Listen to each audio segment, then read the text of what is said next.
नमस्कार, मैं हूं शेखर त्रिवेदी। बुलेटिन में आज बात करेंगे देश के सबसे बड़े और रसूखदार राजनीतिक परिवार के दो सदस्यों की, जिन पर अपने रसूख और पैसे का गलत इस्तेमाल करने का आरोप है। हम बात कर रहे हैं राहुल गांधी और सोनिया गांधी के उस प्लान की, जिसका इस्तेमाल करके सिर्फ 90 करोड़ रुपए देकर 2000 करोड़ रुपए से ज्यादा की संपत्ति हासिल की गई। दिल्ली की एक अदालत ने इस मामले में सोनिया और राहुल गांधी को 7 अगस्त को अदालत में पेश होने का आदेश दिया था। बड़ा सवाल यह कि सोनिया गांधी और राहुल गांधी ने अपनी ही पार्टी के पैसे का दुरुपयोग किया है या नहीं।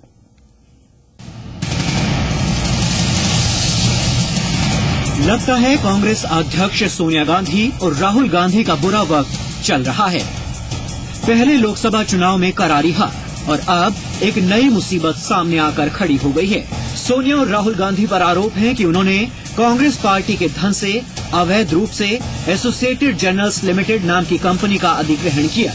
आपको बता दें कि एसोसिएटेड जर्नल्स लिमिटेड वो कंपनी है जो नेशनल हेराल्ड, नवजीवन और कौमी आवाज अखबार छापती थी। साल 2008 में कर्ज के चलते उसे इन अखबारों का पब्लिकेशन रोकना पड़ा। इस मामले की शुरुआत 23 नवंबर 2010 से हुई, जब यंग इंडिया नाम की एक कंपनी बनाई गई, जिसमें सोनिया गांधी के 38% और राहुल गांधी के 38% शेयर थे, यानी कुल 76% शेयर। और बाकी के 24% शेयर गांधी परिवार के करीबी सैम पित्रोदा, सुमन दुबे, कांग्रेस के जनरल सेक्रेटरी ऑस्कर फर्नांडिस और AICC के कोषाध्यक्ष मोतीलाल वोरा के हैं।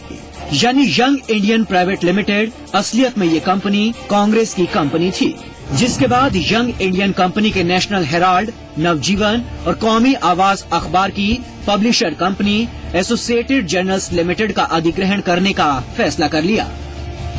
उस वक्त एसोसिएटेड जर्नल्स लिमिटेड की हालत बहुत खराब थी और उस पर करीब 90 करोड़ रुपए का कर्ज था। लेकिन हैरानी की बात यह है कि 50 लाख रुपए देकर यंग इंडियन कंपनी ने एसोसिएटेड जर्नल्स लिमिटेड का मालिकाना हक हासिल कर लिया, जिसके बाद एसोसिएटेड जर्नल्स लिमिटेड का पूरा नियंत्रण एक तरह से राहुल और सोनिया गांधी के हाथ में आ गया। ये काम पूरी प्लानिंग के साथ किया गया। पहले कांग्रेस पार्टी ने एसोसिएटेड जर्नल्स लिमिटेड को करीब 90 करोड़ रुपए का कर्ज दिया और फिर कांग्रेस पार्टी ने अपने अंदरूनी रिकॉर्ड्स में 90 करोड़ रुपए के कर्ज का जिक्र तो किया, लेकिन इस रकम की वापसी कैसे होगी, इस पर कुछ भी नहीं लिखा गया। कर्ज देने वाली यानी कांग्रेस पार्टी और कर्जदार यानी एसोसिएटेड जर्नल्स लिमिटेड के बीच में एक नई कंपनी का नाम आ गया, जो थी young India. Associated journals limited ने यंग इंडिया कंपनी को कांग्रेस पार्टी से लिए कर्ज के बदले 10 रुपए प्रति शेयर के हिसाब से 9 करोड़ 2,16,898 शेयर अलॉट किए, जिसके बाद 90 करोड़ 21,68,980 रुपए की कीमत के शेयर यंग इंडिया कंपनी को मिल गए। ये बात यंग इंडिया कंपनी की 31 मार्च 2012 की बैलेंस शीट से साबित होती है। इस तरह करीब 90 करोड़ रुपए में 2000 करोड़ रुपए से ज्यादा की संपत्ति हासिल कर ली गई। यही नहीं, यंग इंडिया ने हेराल्ड की 1600 करोड़ की परिसंपत्तियां महज 50 लाख में हासिल की। बीजेपी नेता सुब्रमण्यम स्वामी का आरोप है कि गांधी परिवार ने हेराल्ड की संपत्तियों का अवैध ढंग से उपयोग किया है, जिसके बाद सुब्रमण्यम स्वामी इस विवाद को लेकर 2012 में कोर्ट पहुंच गए। इसी मामले में दिल्ली की पटियाला हाउस कोर्ट ने नेशनल हेराल्ड केस में कांग्रेस अध्यक्ष सोनिया गांधी और उपाध्यक्ष राहुल गांधी को आरोपी माना है, जिस पर कोर्ट ने दोनों को समन जारी कर 7 अगस्त को कोर्ट में हाजिर होने के आदेश दिए थे। इस मामले में सोनिया और राहुल के अलावा मोतीलाल वोरा, ऑस्कर फर्नांडिस और सैम पित्रोदा को भी कोर्ट ने समन जारी किया है। नॉट नोटिस, समन्स के समझ दो। You understand summons? Okay, summons means they have been directed to come here as accused. They are accused, prima facie accused, and they'll have to face trial. वहीं national Herald case में कांग्रेस अब high court का दरवाजा खटखटाने की तैयारी में है। कांग्रेस नेता और जाने माने वकील अभिषेक मनु सिंघवी हाईकोर्ट में सोनिया और राहुल गांधी की पैरवी कर सकते हैं। ऐसे में देखना होगा कि आने वाले दिन सोनिया और राहुल गांधी के लिए क्या मुश्किल भरे होंगे। ब्यूरो रिपोर्ट जी मीडिया। वहीं इस मामले को कांग्रेस ने राजनीति से प्रेरित बताया है। Politically motivated, it's dated, it's malicious, it's mischievous. The same matter was raised by Subramaniam Swamy before the Election Commission 2 years back, and the Election Commission in its order had dismissed it. और इसी मुद्दे पर ज्यादा चर्चा के लिए मेरे साथ जेपी तिवारी जी हैं, वरिष्ठ पत्रकार हैं, नेशनल हेराल्ड के पूर्व पत्रकार भी रह चुके हैं। के विक्रम राव साहब हैं, लखनऊ से वरिष्ठ पत्रकार हैं। आप दोनों लोगों का बहुत स्वागत है।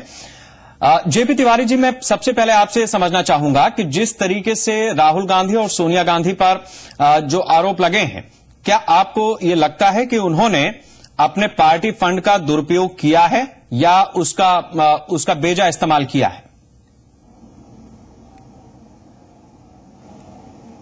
नहीं, इसमें तो मैं ये कहूंगा कि उन्होंने कोई बेजा इस्तेमाल नहीं किया है। हम यहाँ लखनऊ के कम से कम 400 एम्प्लॉई थे नेशनल कौमी आवाज के, जिनका पूरा उन्होंने भुगतान किया है। उनके परिवार जो भुखमरी के शिकार थे, नेशनल कौमी आवाज अखबार बंद हो गया था, उन सारे परिवारों को एक एक पाई का उनका भुगतान किया गया जो इंक्रीमेंट थे। तो मैं नहीं समझता हूं कि उन्होंने उसका दुरुपयोग किया है। राव साहब, कितने परिवारों को उन्होंने बचाया? ठीक है, मैं आता हूं आपके पास। राव साहब, मैं आपसे समझना चाहूंगा कि जिस तरीके से इस पूरे अखबार का इतिहास रहा है, पंडित जवाहरलाल नेहरू ने स्थापित किया। मुझे याद पड़ता है कि एक जगह मैंने पढ़ा था कि उन्होंने कहा कि मैं खुद को बेच दूंगा लेकिन इस अखबार को बंद नहीं होने दूंगा। इस तरह की तमाम बातें हैं। तो जो भावनात्मक जुड़ाव है, लेकिन जो कानूनी दांव पेच हैं, जो कंपनी लॉज हैं, वो क्या कहते हैं? किस तरीके से इस पूरे मसले को देखा जाए? शेखर, भावनात्मक जुड़ाव तो मेरा भी है। मेरे पिताजी ने स्थापना की थी नेशनल हेराल्ड की 1938 सितंबर में। श्री के रामाराव ने, नेहरू चेयरमैन थे, मेरे पिताजी संस्थापक संपादक थे। यहाँ भावना का प्रश्न नहीं है, यहाँ सीधा प्रश्न है आर्थिक दखलंदाजी का, आर्थिक गोलमाल का। ये केवल 50 लाख या 90 करोड़ या 2200 करोड़ के साथ नहीं है। ये सवाल ये है कि पिछले 60 साल से नेशनल हेराल्ड के नाम का इस्तेमाल करके इस कंपनी ने कई प्रदेशों में जमीन इकट्ठा की है। कांग्रेस का वो जमाना था, कांग्रेस मुख्यमंत्री थे। भोपाल में, बंबई में, लखनऊ में, दिल्ली में, पटना में यशपाल कपूर ने बेतहाशा जमीन खरीदी, कौड़ियों के भाव। वो सब हिस्सा हो गया नेशनल हेराल्ड का। इन लोगों ने अखबार चलाना चाहिए था इन लोगों को। हम लोग मांग करते रहे कि अखबार शुरू कीजिए। कम से कम भारतीय जनता पार्टी और मुलायम सिंह यादव की सरकार के खिलाफ कांग्रेस पार्टी को बढ़िया पेपर चाहिए लखनऊ में। उनका विरोध करने के लिए एक विपक्ष का अखबार होगा, नहीं किया। इसका इस्तेमाल किया सोनिया गांधी और उनके बेटे ने और उनकी पार्टी के लोगों ने केवल अपना मुनाफा कमाने के लिए, संपत्ति इकट्ठा करने के लिए और शोषण करते रहे मजदूरों का। लाचार होके हमारे साथियों को हाईकोर्ट जाना पड़ा और जस्टिस रजा का स्टेटमेंट वहां आया, जस्टिस भल्ला की जजमेंट आया वहां, ये कहते हुए कि इन लोगों ने आरसी को दबवा दिया है, वेतन नहीं पे कर रहे हैं और जो वेतन भी पे किया वो वेज बोर्ड के हिसाब से नहीं दिया उन्होंने।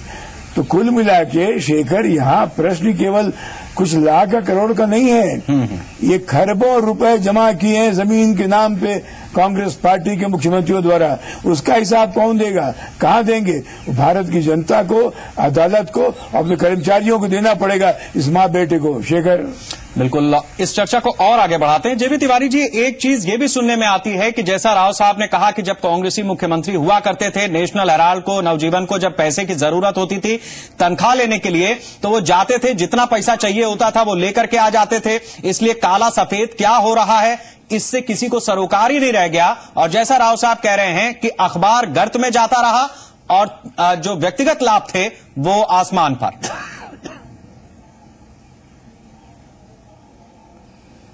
नहीं, ये बात तो बिल्कुल सही है कि अखबार गर्त में जाता रहा, लेकिन उसमें सोनिया गांधी या राहुल गांधी का कोई दखलंदाजी तो नहीं थी। बोर्ड था, चेयरमैन थे उसके। ये मैं बिल्कुल साफ कहूंगा कि मैनेजमेंट की लापरवाही और मैनेजमेंट की नाकामी से ये तीनों अखबार बंद हुए, तीनों अखबारों की दुर्दशा हुई, कर्मचारी भुखमरी के शिकार हुए। इसमें कोई दो राय नहीं है, इसमें मैं सहमत हूं, राव साहब की बात से भी सहमत हूं। पैसे की कोई कमी नहीं थी। पैसे का इन लोगों ने दुरुपयोग किया। तमाम संपदा इनके पास थी। चाहते तो बहुत अच्छे ढंग से अखबार निकाल सकते थे और आज भी जरूरत है। उस वक्त तो सोनिया गांधी या राहुल गांधी का मामला नहीं था जब ये अखबार बंद हुए हैं। इंदिरा गांधी ने इसको चलाया। राजीव गांधी से मैं व्यक्तिगत मिल चुका हूं। मुझसे उन्होंने कहा था कि इस चुनाव के बाद, दुर्भाग्य था कि उनकी उस वक्त मृत्यु हो गई, लेकिन उन्होंने कहा था कि इस चुनाव के बाद मैं नेशनल हेराल्ड और नवजीवन कौमी आवाज को इस देश का सबसे अच्छा अखबार निकलवाऊंगा। लेकिन अब ये दुर्भाग्य था कि नहीं हुआ। उन्होंने हमेशा कहा मनी इज नो प्रॉब्लम। तो अब इन लोगों की वजह से अखबार बंद हुआ है, मैनेजमेंट की लापरवाही से बंद हुआ है। और आज भी जरूरत है इस अखबार की। इस पार्टी के लिए जरूरत है, इस सरकार के लिए अपने मतलब जो बनाना चाहते थे बनवा सकते थे।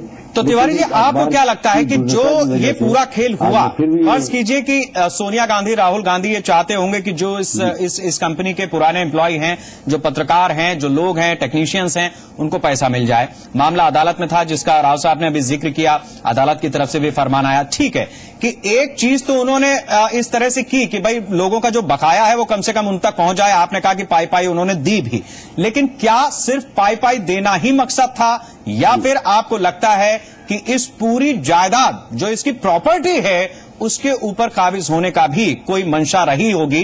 क्योंकि ऐसे ही तो ये सारा खेल नहीं हो गया।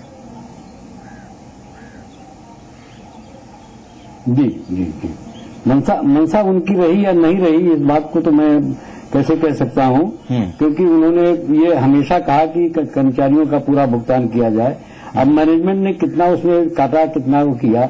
हमारा जो एग्रीमेंट भी हुआ था कोर्ट से, हाई कोर्ट से हुआ था, उसमें अब दिल्ली के एम्प्लॉय को क्या मिला, हम लोगों को क्या मिला, जबकि उसमें साफ लिखा हुआ है कि हमसे जो ज्यादा मिलेगा मैं उसका भुगतान करूंगा। अब पाई पाई दिया वो अलग बात है, लेकिन कितना देना चाहिए था, कितना वहां से फंड इन्होंने इनके नाम इकट्ठा किया था हम लोगों के कर्मचारियों के नाम से, हाँ। वो चीज तो सामने आई नहीं। ठीक है, ये एक पहलू हो गया। राव साहब, मैं आपसे ही समझना चाहूंगा कि देखिए ये पार्टी सियासत करती है, इसके जो नेता हैं वो सियासत करते हैं, और ये मामला एक कंपनी लॉ के तहत आता है। कंपनी की तरह ही चलेगी, जो हिंदुस्तान के कानून है उसकी तरह ही चलेगी। जनता से वादा जो आपने किया कि साहब हम महंगाई खत्म कर देंगे या बेरोजगारी दूर कर देंगे, हुआ नहीं हुआ, उसका कोई हिसाब रखा नहीं रखा, ये सियासत में हो सकता है, लेकिन इस मामले में नहीं हो सकता। मैं आपसे जानना चाहूंगा कि जिस बात को तिवारी जी खुलकर नहीं कह रहे हैं वो क्या है? क्या वो ये बात है कि दरअसल मंशा कुछ और थी, हो कुछ और रहा था और किया कुछ और गया? इसमें केवल एक खास कारण था, कुप्रबंधन। अब ये गौर करो शेखर, जवाहरलाल नेहरू, उसके बाद फिरोज गांधी, फिर इंदिरा गांधी, सब लोग रहे।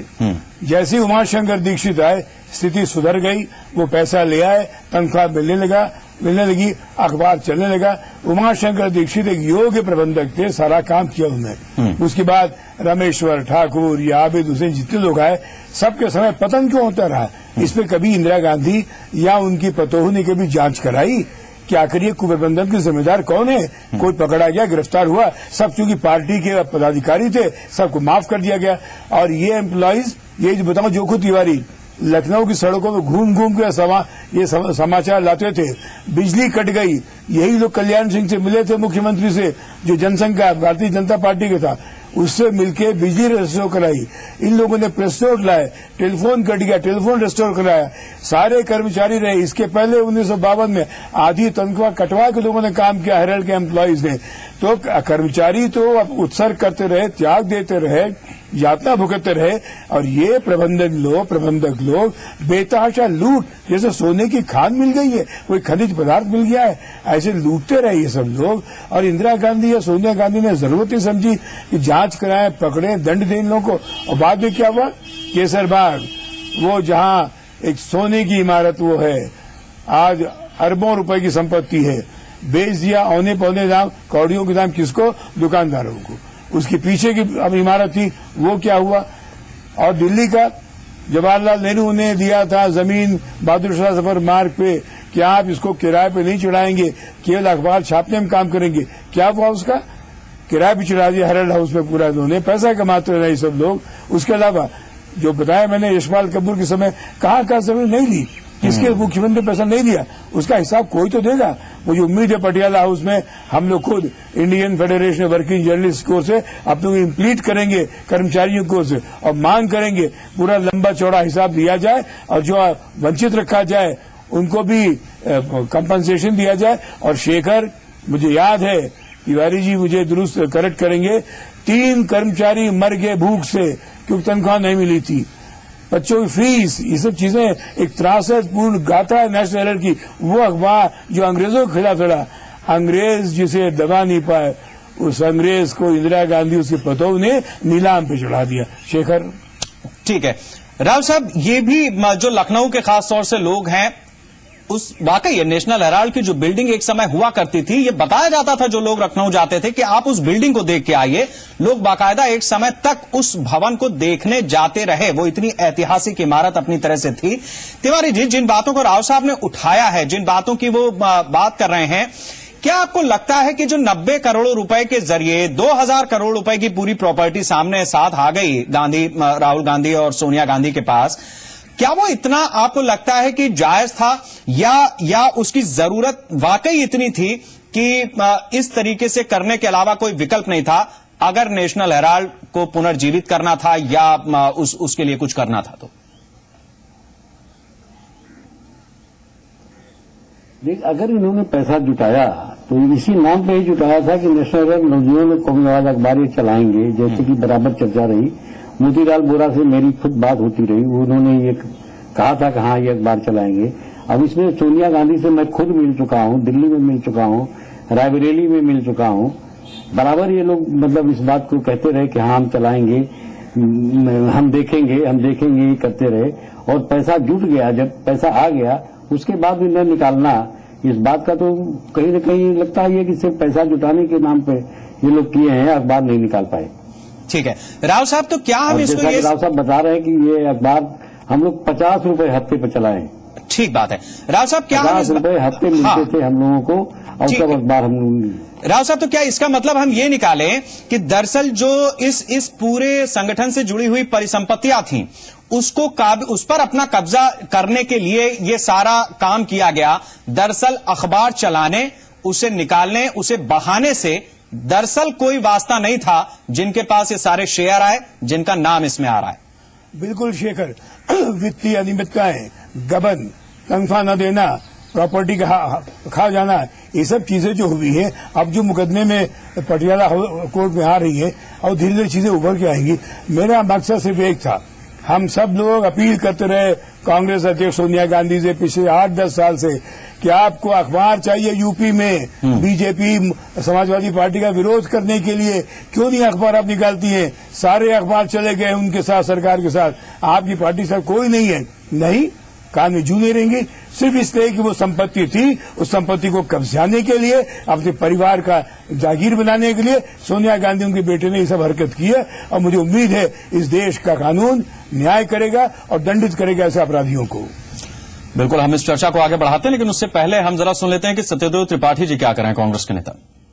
और वही जो अब भी कुछ दुर्भावनापूर्ण लोग अनावश्यक ढंग से नेक नियति के साथ किए गए काम में भी अब कमियां खोज रहे हैं, और सुब्रमण्यम स्वामी जैसा आदमी अनावश्यक उसको तूल देकर राजनीतिक लाभ और राजनीतिक रोटियां सेकने की कोशिश कर रहा है। कोई घोटाला नहीं है।